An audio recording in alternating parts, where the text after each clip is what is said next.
Czytanie z listu do Hebrajczyków. Nie aniołom Bóg poddał przyszły świat, o którym mówimy. Ktoś to gdzieś potwierdził uroczyście, mówiąc: czym jest człowiek, że pamiętasz o nim, albo syn człowieczy, że się troszczysz o niego? Mało co mniejszym uczyniłeś go od aniołów, chwałą i czcią go uwieńczyłeś. Wszystko poddałeś pod jego stopy. Ponieważ zaś poddał mu wszystko, nic nie zostawił, co by nie było mu poddane. Teraz wszakże nie widzimy jeszcze, aby wszystko było mu poddane. Widzimy natomiast Jezusa, który mało co od aniołów był mniejszy, chwałą i czcią uwieńczonego za męką śmierci, iż z łaski Bożej zaznał śmierci za każdego człowieka.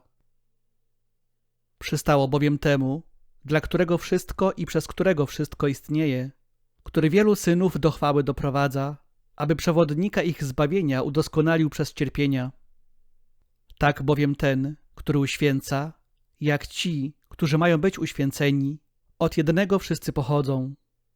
Z tej to przyczyny nie wstydzi się nazywać ich braćmi swymi, mówiąc: oznajmię imię Twoje braciom moim, pośrodku zgromadzenia będę Cię wychwalał.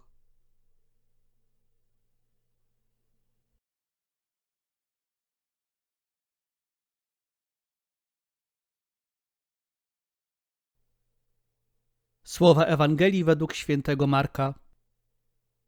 W Kafarnaum Jezus w szabat wszedł do synagogi i nauczał. Zdumiewali się Jego nauką.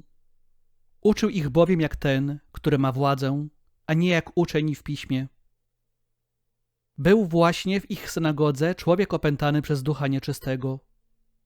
Zaczął on wołać: czego chcesz od nas, Jezusie Nazarejczyku? Przyszedłeś nas zgubić. Wiem, kto jesteś, święty Boga. Lecz Jezus rozkazał mu surowo: milcz i wyjdź z niego.